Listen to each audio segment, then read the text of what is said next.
Hi, welcome to the physical equipment review for the environmental growth chamber boxes.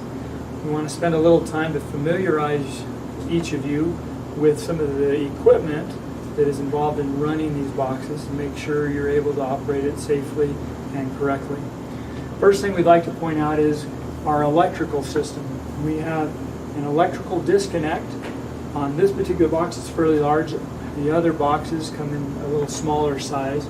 But this is the main disconnect that will shut down all power to the lights, the humidifiers, temperature control, as well as the computer that runs this particular growth chamber. This is to only be used in case of emergency.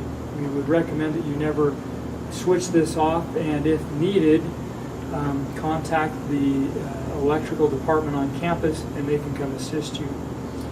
The next piece is the breaker panel, and much like the disconnect, this is to be only used and operated by an authorized electrician.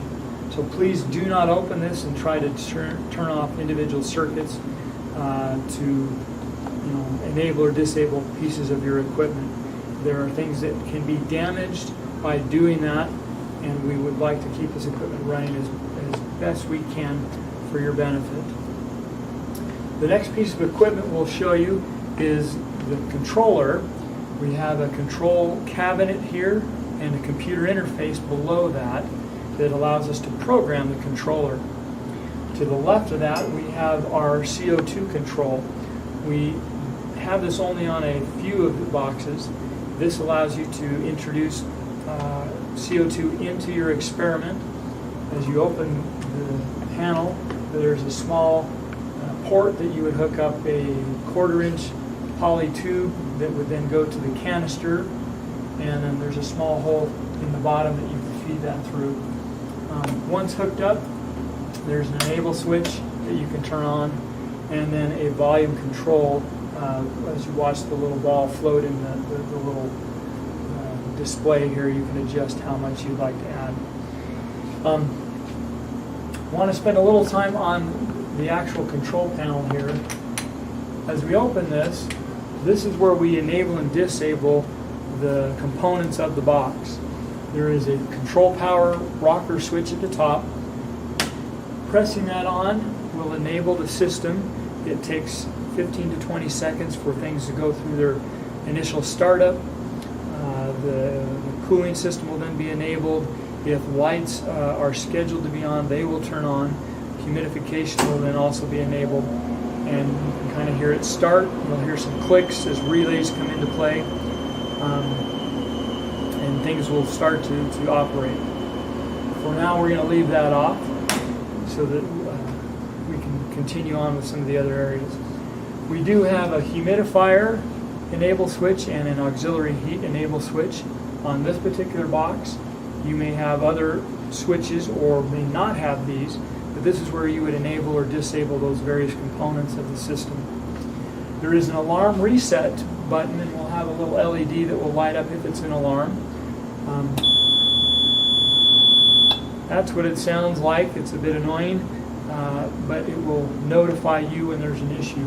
You can reset that alarm or silence it by flipping the switch if it's an alarm. The last piece on this panel that we want to show you is our control interface.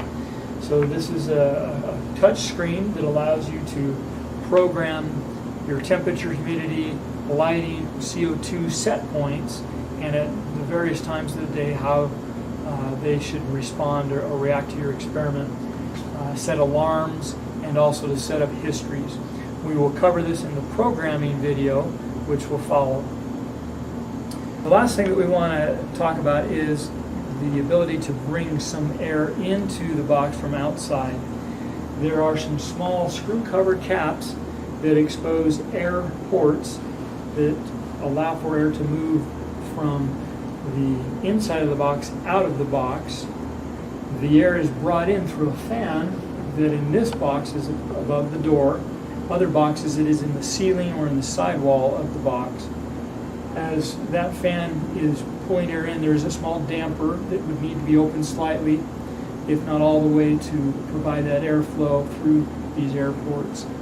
This box does have some additional screw or just caps that allow you to run tubing, wires, or cables from the outside of the box to the inside.